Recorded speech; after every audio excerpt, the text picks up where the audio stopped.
Bonjour. Et merci d'être avec nous. Vous êtes grand rabbin de Metz et de la Moselle, conseiller du grand rabbin de France, Chaim Corsia, et du président du consistoire Eli Korshia, consistoire central pour les questions d'abattage. Vous revenez cet après-midi à votre manière sur la crise politique en cours en Israël autour de l'introduction notamment du Hametz dans les hôpitaux pendant la fête de Pessah. On en a parlé tout à l'heure. L'occasion pour vous d'un petit tour d'horizon sur la question. On commence d'abord par une définition de ce qu'est le Hametz. Et oui, incroyable peuple d'Israël où un gouvernement peut chuter non pas sur une question économique ou de sécurité, mais sur le Hametz. C'est combien dire, ce Hametz, combien il est important. Et il est bien sûr strictement interdit à Pessah. De quoi parle-t-on? D'une fermentation à partir de 5 céréales, le blé, l'orge, l'avoine, le seigle et l'épeautre, qui ont subi un processus de fermentation. Et c'est cela, bien sûr, qui est interdit, comme la Torah le dit, puisque les enfants d'Israël n'ont pas eu le temps de faire lever la pâte, eh bien, ce Hametz sera totalement interdit.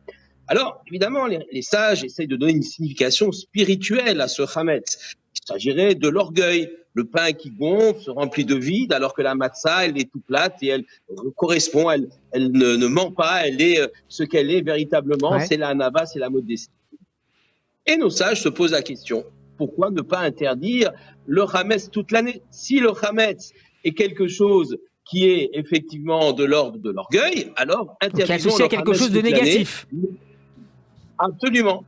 Et pourtant, on voit que toute l'année, le Hametz est permis. Non seulement cela, mais on fait des mitzvot, on a nos chalot de Shabbat, par exemple. Et mieux que cela, nos chachamim, nos sages disent que l'intelligence humaine, eh bien, elle s'est développée à partir du moment où l'homme a été capable de faire du pain.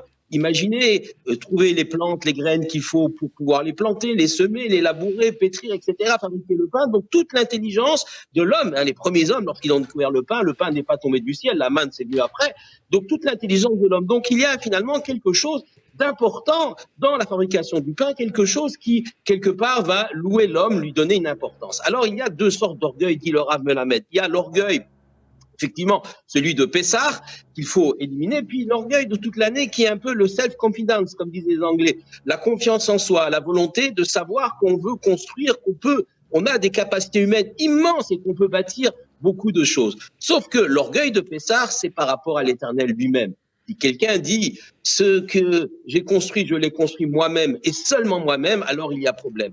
Pessah, finalement, c'est admettre que nous avons un créateur, un petit peu reculer, un petit peu mettre son ego de côté pour comprendre que Dieu est derrière nous et que c'est lui-même qui a implanté en nous cette force et cette capacité à progresser et à construire. C'est ça le message de Pessah. Une fois que nous l'avons intégré à Pessah, alors le reste de l'année, effectivement, nous pouvons développer nos capacités et même ne pas avoir de fausse modestie. C'est le self-confidence, la confiance en soi et la confiance en l'Éternel. Merci beaucoup, monsieur le rabbin Fison, pour ce nouveau développement toujours très intéressant autour de la fête de Pessah et du Hametz. Et puisque vous l'avez cité, j'invite très chaleureusement nos auditeurs à découvrir l'œuvre du Rav Eliezer Melamed qui a été traduit en français aux éditions de l'Ishmap, Niné Halacha. C'est un parfait moyen de préparer au mieux la fête de Pessah. À jeudi prochain et Shabbat Shalom, monsieur le rabbin. Shalom.